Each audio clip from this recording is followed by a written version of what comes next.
to. Okay, Dennis Young here, Primitive Substance, and very special guest, Geordie Gillespie, who I've not seen in 40 years, played with the great band KONK, tons of shows together. So, Geordie, thanks for doing this. Totally. So, what are your recollections of that whole era? Do you have some moments there that stand out? Well, I mean, there's so many, of course. Yeah. It was such an important era and such a great time to be alive and be in Well, New York yeah, City. we were very lucky. Yeah, very lucky. So yeah, for me, it's a feeling, Yeah. of just the community and being involved and all the different aspects of what that was, from the artists to musicians and Yep. people trying to make movies, and it was just everybody being an artist. I just don't think you could replicate that environment again. No, we were lucky. I just want to show you one thing I do have. Oh, Peppermint Lounge. There you Look go. at that. That's a The good Christmas one. show. Yep. I saved that. That was a great night. Yeah. Cool. I have cool. We were supposed to put out a DVD of a compilation of our shows, and that never happened. Of live shows. Live shows, yes. Yeah. So I've been putting clips up on the channel here and there. Cool. So I've just been doing that. So what was your first record again? You had some EPs and you had an album, With the band, well, the first was a 7-inch. right? And that was Sokolakamoki, which we recorded at Noise, New York with Frank Eaton. Oh my And gosh, I remember that place. yeah, and that was all live. We had an 8-track tape recorder, so we did all the drums and bounced them down to stereo and then built up from there. Of course, we had, horns, and we had a lot going on. So it was an interesting experience to make a record that way, which it wasn't unusual, but it was pretty primitive. Yeah. And that was we put it out ourselves, but it was distributed through 99. Oh, okay. It wasn't actually on the label, but it was distributed there. And so that was the very first record we put out. It was cool because it was an A and B side that the song was split in half. Oh, okay. So you play the first side, and on the second side it continued. But what was interesting is we also made the grooves a lock groove. So if you didn't pick up the needle, it would keep playing the beat. Oh, okay. So you could have a 7-inch spinning here with the beat going, and it had a little bit of a lilt in it because it wasn't exactly cut, to. That's funny, right? You'd have that thing kind of skipping away, and then you could play another record or put our record on. So it was kind of everyone was experimenting what you could do with vinyl, right? At that time to make it special. There was that guy, what was his name? Christian Marclay. Oh yeah, he was great. This guy. And that's what he did, is he played records. So I think that's another thing that was so cool, is all that cross-pollination. People had ideas on recording and performing, and we would pick up on stuff, and some would bite an idea, someone else would take another concept, And then I remember Zev. Yeah, his big percussion thing, that was crazy. That guy was that guy was incredible. He had these big muscles and ball, and he was hitting all this metal. Yeah, well, that was the thing. So you could walk in a club, and that was like that. It wasn't like, oh my God, what's going on? It was like, okay, cool, he's playing, But then we put out KONK Party. I remember that one. That was a good one. That was like our first real record, and we owned the master for that, so we were able to license it ourselves. We licensed it to Celluloid in America. Okay. And there's a story about Celluloid I'll get to, but it was on Rough Trade in the UK. It was on Bandouche in Paris. So we kind of controlled that. We were able to That's good. License it and make some money that way. But that song, was a moderate hit, just as, you guys had a couple at the same time. And BLS was playing it. LIR was playing it. KTU was playing it. Paco. Paco, yeah, that's right. Paco de Jesus. So we would, that gave us the opportunity, to elevate our status in terms of getting gigs and for DJs, and it really put us in that next level, I think, of the commitment of what the band had to new music. Well, it took us a while to get our rights back to Cavern with White Lines, and we're still fighting to get some rights back in certain areas. So we own the publishing in a lot of it, but it's still the master. I know the bass line, and it goes on and on. Yeah, well, it was breaking ground because the identity of that song was the bass line and Sal's vocal, you know, and then that was taken, you know, those two themes were taken to other levels on White Lines, and I mean, Duran Duran covered it, and it became its own, a life of its own. But like you guys, it was so exciting. The clubs were so electric. Yeah. You know, you'd get to the sound check at 7 o'clock, and then we wouldn't play till midnight or 1 in the morning. I mean, I'd go home and go take a nap. Yeah. You know? I mean, and we get there and we go, holy shit, this place is packed. It's packed. Some of those gigs would start at like 4 in the morning. I mean, I remember playing when it was light out, you know, starting when the sun's coming up. But yeah, it was, I think that's what, and we made records for the club. I know, as you guys did too. We didn't have like the radio song that was extended. We didn't get Arthur Baker to remix our song. Okay. It was more like we created a song that you dropped the needle and it could take you through the club experience, you know. Right. And I talk to artists today and say, look, who do you want to speak to? You know, who is your community? And for us, it was the New York downtown club. That was it. Yeah. You know, that's who we wanted to associate with. That's who we wanted to like us. You know, if we could move a dance floor, we didn't care anything else that was happening. Right. And so that was our why and you know, our reason to be. Did you guys play a Danceteria, right? Many times, yeah. And Mud Club, did you play? Mud Club a bunch of times. Mud Club was great. Yeah, I mean, you were in the same place. Club 57. Did you play that place? Yeah. That was a wild place. Yeah. I mean, I think all of them, Mud Club, Danceteria, Peppermint Lounge. I wanted to say the Pyramid Bar. That was one of the best places to play. We get $1,000 to play at the Pyramid. Wow. You know, so you know, we could live between 14th Street and Canal. You know what I mean, kind of thing. Right. I guess the Mud Club is a little south of Canal, but you know, we didn't have to go far, and we never did go far. We never played San Francisco. We never, you know, we never really got out. We did play Boston and DC, but only once. So New York, that was our world. That was our sort of biosystem. That's where we lived, you know. Did you play the 930 Club in DC? We did, yeah. That was a great club. Yeah, we played with Curtis Blow. Oh, really? Yeah, oh, that must have been great. We each did 2 sets. And, which was kind of common at the time. You know, I remember doing 2 sets at Danceteria with Sonic Youth, and we played, then they played, then we played, then they played. So, you know, if you're in town, if you're walking around, you want to see some shows, we can catch KONK here. We'll go down, catch Reese Chatham down here, or we'll come back and see Sonic Youth. You could really map it out, you know? Yeah, right. I always enjoyed playing with you guys. I always thought it was always a great gig, us and your band, because you had a lot of energy also, and then we did, and it was a fun night for everybody. We did we were sister bands, you know? Yeah, we did that crazy Rick Rubin event with Treacherous 3 and Heart Attack and us, and it was, nobody showed up. It was at the Diplomat Hotel. Oh yeah. That was a real dump. Some happen, some don't happen. You never know, you know. Yeah, it was a classic night, and it turned out to be a bust. But you know, but that was before Rick Rubin he was hanging out, I guess, at 99 Records a lot. He was still in the dorm. Yep, that's it. Yeah. So that was something. So did you guys do any shows after that in the 80s? Did you play year 2000s or reunion shows at all? Well, you know, we really didn't. I would say our last official show was New Year's Eve, 1984 at the World.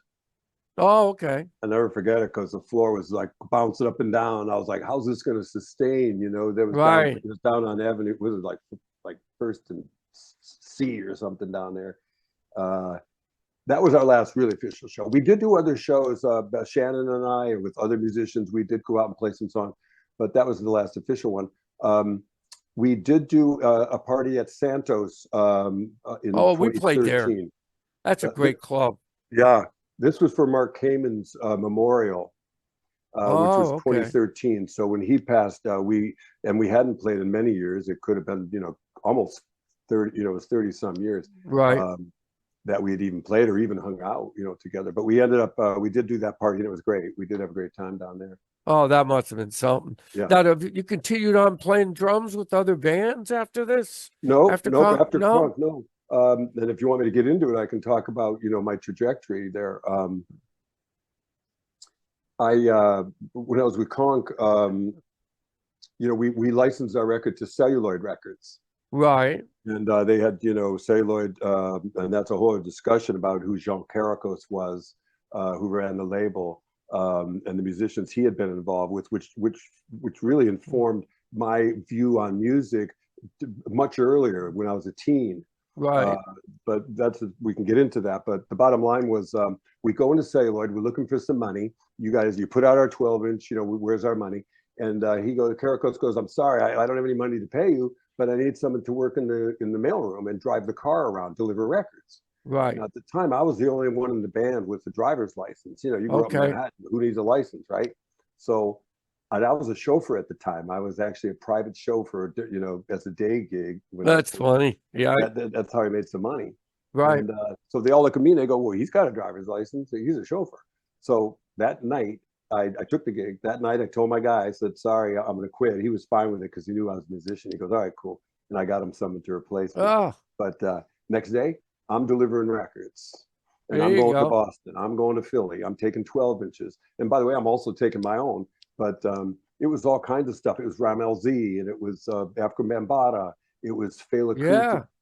It was all the stuff. Bill Laswell was involved with some producers. That's right. I forgot about that. Yes, so celluloid. That's what I was doing. So I'm driving around, taking care of business. Then pretty soon, a college kid would call, oh, we need some record, we need a record to play on the air. And so no one wanted to really take those calls. It was kind of like, oh, you take those calls. So all of a sudden, I'm a college radio promotion guy. Oh, okay. And I'm doing that. I'm in the mailroom, driving around. And then from then on, it was one gig after the other. I found myself, vice president of promotion at Columbia Records. Oh, wow. Years later. But I mean, that was the path. In between, I worked for various very cool companies. I was even road manager for Noel, if you remember Silent Morning. Oh, yeah. Okay. So I went to Brazil with Noel, and we did US tour. So, I got in the business at that point, and that, to answer your question in long form, I stopped music at that time. Right. So coming by 87 or whatever, that was it.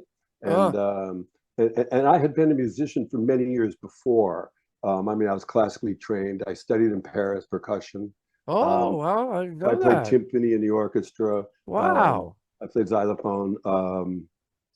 So you actually could read music, right? You were well, yeah, and we can talk about how KONK came together and why me being at music school sort of was my path to KONK. Right.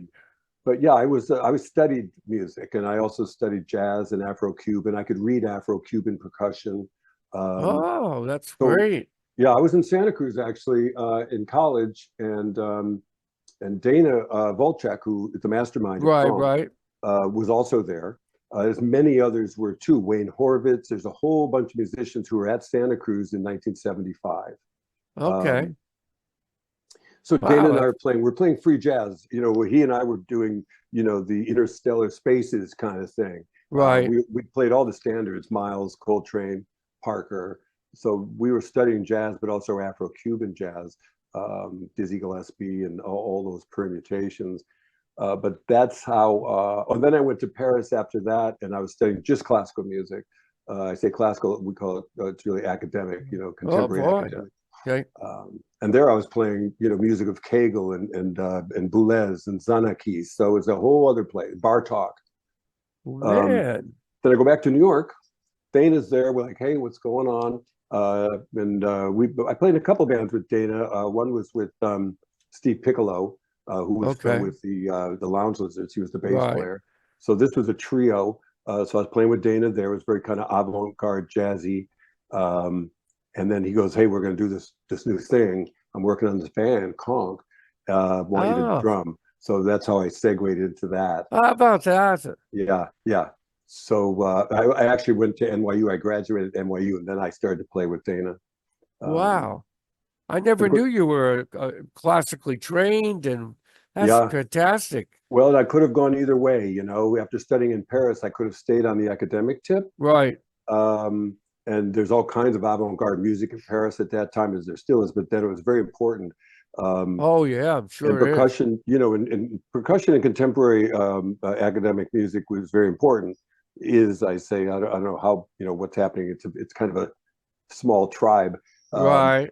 So I could have gone that way, but then I was playing down at Studio Henry with guys like Wayne Horvitz and Mark Miller, David Soulson. I don't know if you know him. He plays Barry sax. Oh yeah, he's still down there. So I'm playing down on Henry Street, and the Henry and Morton. That's really something. Morton, yeah. And so we're down there. We'd play, and there'd be, 7 people on stage and 5 people in the audience. Yeah. My girlfriend and other, it's like. So I realized that kind of that intellectualization kind of. I was into beats. I was into Afro-Cuban, like I said, dance music, pop music. So I sort of stayed on that side. I didn't stay in the orchestral side of it. So what I brought, what that brought with me was an organization. A strict mind for organization. Right, you were really very organized in the band. I could tell you guys really had it tight. I was never a marimba player. I only got the marimba, I'd say 2 weeks before I met Richard McGuire. I was a drummer. Yeah. I wanted to be a prog rock drummer. Yeah. That was my dream.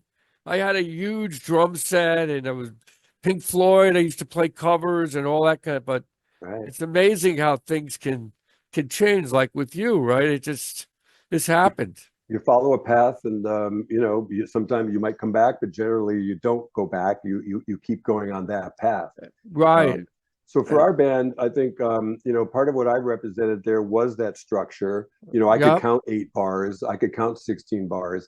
A couple of the guys in the band were not musicians at all. Right. And Dana picked them on purpose for this.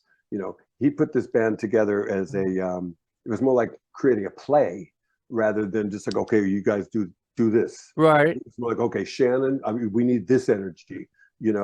Angel on congas, this energy. So me, I brought a certain sense of stability in the counting, in the beat. And I think we each had a role. Now I could just lay down the beat and the bass, as you make it funky, and then anything can happen. And that's true. That's where the punk ethos came in, where Shannon would get up there and really let the energy go. Richard Edson, of course, on trumpet, and Dana, who really is a genius musician. He was great. He really could take it to that next level, and he was a real good bass player. Dana. I mean, Jonathan was amazing. So it was a great band. Everyone had their own kind of space, and they weren't chosen because they were necessarily because, oh my God, they're the best players in Lower Manhattan at that time. It's because it's the characters, who they were, how they fit into the culture, Well, you guys looked like always you were having fun on stage. That's for sure. I never saw anybody gloomy with KONK. It was always a fun party up there, a lot of life. And that's what I think really helped us play too. Yeah. After seeing you, because I think we switched roles. Sometimes we were first, you were second. Yeah. I don't know, varied. Now, what's your recollection of the Tompkins Square Park show, which I have back here? Yep. That was a great day. And that was my first gig with the band. You were okay. Yep, I'll never forget that. It was just like a wild time. And I think we played too long. They unplugged it or something, and Shannon blew up. There's a great photo of Shannon being pulled off the stage or something by somebody, which we used on it as a cassette release. That's funny. Yeah. So that was a great gig. And then quickly we were doing other gigs. One of the next great gigs we did was at CBGB's. Which Jerry Williams, I don't know if you remember him. He was a mixing guy. He worked with Bad Brains, and he had the 71A. Oh, okay. So that must have been fun. He was on the board. So we record that, and I took that cassette. It's actually on Spotify, live at CBGB's. It is. I got to check that out. Well, they had a great sound system there. It was the best. Yeah. It was just incredible. The best sound system, and I love the dressing room. All that graffiti and I got pictures of all that. Such history of that play. We didn't get to play Max's Kansas City, unfortunately. I don't know if it was done by then, like 81. Yeah, it had its heyday. That was a little earlier. I think it might have still been open, but it wasn't what it had been. CB's, of course, kept that vibe going all the way into the 90s. But So we do have that. If you want to check it out on Spotify or Oh, Apple, okay. you can hear live at CBGB. Yeah, that you got that. And then Ken Seitz, was he your manager? Yes, he was. Yeah, The great minister guy. of, I remember him. What was he? The minister of mix. Was he? Wasn't that Because he had been a DJ, right? Yeah, right? yeah, That was yeah, his nickname. I'll yeah. never forget that. He was a great guy and a great manager. He was. Loyal, I loyal. liked Ken. Yeah, took care of people. There was at some point a parting of ways, which I think I can say today was unfortunate. I think we would have, maintained a little more direction on the business end if he had been able to stick with us. Well, the key is if you have publishing rights, that's the whole name of the game, because then you can own the music, and then you could license it out to like movies or anything else. Have they done that for any of your songs? Have you been Many, in fact, yeah.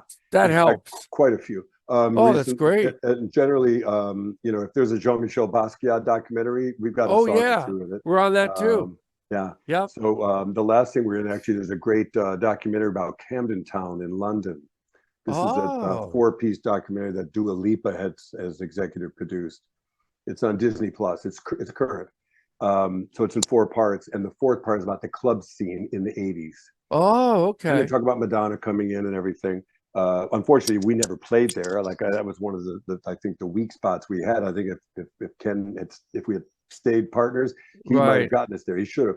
But anyway, our song, the guy's talking about DJing, and music in that scene, and pop, it comes on KONK. So about once a year, there's a license that comes together. It's a bit of whack-a-mole. Someone will put it up on a song up on Spotify and Apple, and we've got to write a cease and desist. They might have had a 3-year license at some point, but we kept all our paper. Oh, that's good. All our contracts, and Dana, we were very organized about that. And I've sort of been the archivist, so I have all the photos and the flyers and the tapes and everything. Well, I think it's always going to be played. I mean, we were big Fela guys. Yes. We loved Fela. Yes. Public Image, we really love. In fact, I just interviewed Martin Atkins. I saw that, and ironically, I worked the Martin Atkins record at Celluloid. Yeah, and then not only that, he's got this museum in Chicago. Yeah, Post-punk museum. I never knew that. Yeah, great guy. I like Martin. I watched his interview, but I did get to work with him as a musician, and I got to work with Fela too, because Fela was we put out Fela records at Celluloid Records. Oh, that's right. So forgot about that. I was driving in the car delivering Fela records to stores. Wow! We hung out with him. I got to meet him, and and be backstage at the shows. And that must have been great. It was insane, but that's kind of how my career has been through the years. It keeps kind of doubling up on itself. Yes. And because I had been a Fela fan, and then there I am. I'm working Fela records at Celluloid. That's something. I'm giving them to college radio stations. I'm taking them to retail. And again, ironically, some of the early bands that I had been into, when you talk about real prog rock, right? Soft Machine was one of them. In fact, I've been interviewing people from Soft Machine. Richard Sinclair, was involved with Canterbury. I don't know if the Canterbury you've heard of him. Hatfield in the North. I loved Hatfield in the North. See, well, I lived in London. I did an interview with him. Yes, and Matching Mole. Right. Oh, well, Bill McCormick. Right, and of course, Matching Mole. Matching Mole it means machine mole, which is French for soft machine. Wow. That's why it's called Matching Mole. It's really a word. It's a French version of soft machine inverted. Anyway, so I'm listening to that. That's great. I'm living in London at the time, and I was in high school in London. And so I was influenced by all the bands that were, it's Gary Glitter. But it was also jazz. You talk about Lenny White, because I understand you're going to be talking to him. Right. So I watched Lenny White. I watched Chick Corea Return to Forever many times in London. But I'd also go see, with Chick Corea. I'm really excited, about that. I will go see Elton Jones. So it was for me. It was a real mix. But when we talk about Soft Machine and Gong, these bands were heavily involved with Jean Caracos. He was their manager, as was Gomelski. You remember? Oh my gosh, we met. He used to hang out at a blues club in New York. Yes, and one time we're outside, and there he is. I used to manage Rolling Stones, Right. and the older guy with a crazy mustache and Yeah, real Giorgio wacky Gamelski, character. Yeah, great guy. In fact, when I moved yeah, to New York, he allowed me to great come into guy. his little studio and rehearse for That is $3 an hour. funny. I could play on drums. Bill Wow. Laswell was also kind of holed up there. That's where he got his start in New York. But the fact that I was, watching all these cool bands and Gamelski and Caracos were Right. managing and involved, then I end up in New York later, and That's Gamelski's giving something. me a space to play. Then Caracos gives me a job. And all the stories of these great bands that I had loved as a teenager, now Right. it's kind of doubling up. Then That's the amazing. very first band I ever saw was Cream in Oh, Detroit. I was from Detroit, so as a okay. drummer, you got to go see Ginger Baker, right? Oh, yeah. Of So course. I'm at Celluloid. Who are we going to work with now? Who produced a record? It's Ginger Baker and Bill Laswell. So here I'm Right. sitting, and now I'm sitting there with Ginger Baker. That is Um, something. it was He was great. a wacky, crazy guy. He was nuts. That last movie they did with him, Finding Ginger Baker, I think that Yeah. was the name of it. But he was some drummer. And, Oh, and, the a, and a double character. bass and Yeah. his drums always sounded good. Oh yeah. Unique. So He had his own tuning and his own. But he played a lot on the toms, which wasn't common. yes. So Yep. instead of he wasn't a hi-hat rider necessarily. No. He was like a tom rider. But so there I was, at Celluloid, I'm working with all these cats, and I was That's like, something. it's nuts. And That is that's something. kind of how my life's been. It just keeps You've had becoming. My past comes up and it moves into my future. And like I said, when I stopped being a musician, then I really started to be involved with marketing and promotion of music. Well, this whole podcast thing just was a fluke. I said, all right, I have a friend. Let's do a podcast just for the heck of it. And this has turned into this experience of meeting all these amazing musicians, hearing the backstories of everybody like yourself and everybody else involved. I mean, talking to Phil Manzanera. Yeah, I mean, that was the Cuban was terrible. background. I didn't know his background. I mean, Phil was, involved with all this music with Roxy Music and all the solo music he did. But that was through Bill McCormick. Okay, cool. Because 801 Live was one of my favorite bands. All right. Have you ever heard that record, 801 Live? No, I don't think I have. Oh, you got to hear it. I'll Simon check it out. Phillips, Phil Manzanera, Brian Eno.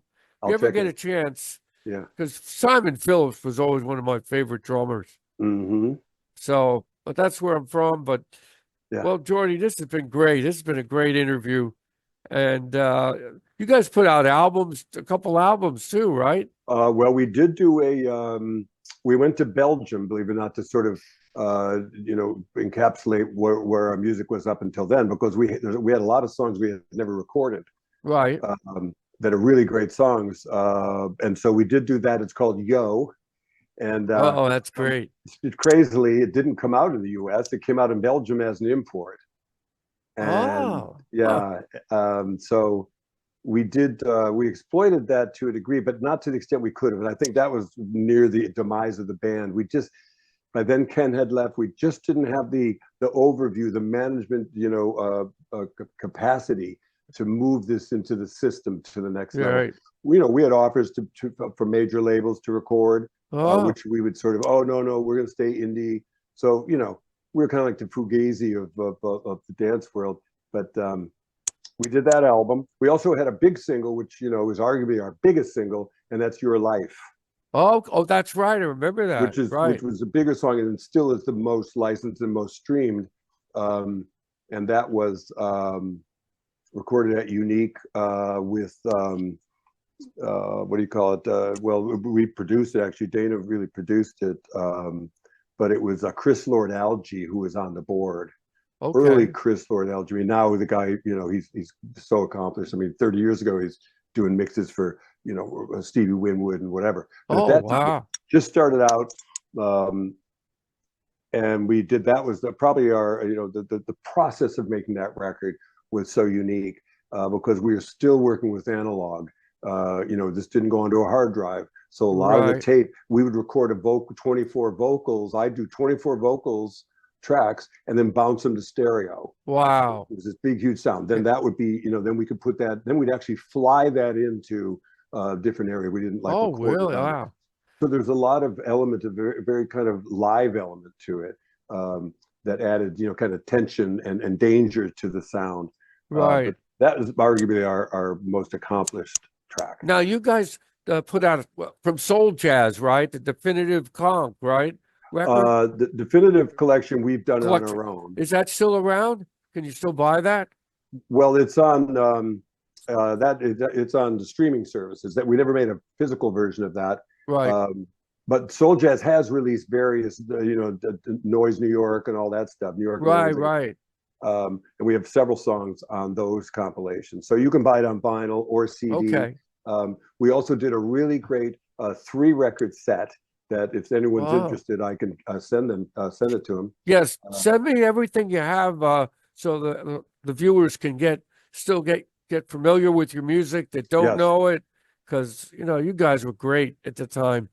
Yeah, cool. Well, this is encapsulated. It's a 3-record set on the label Futura.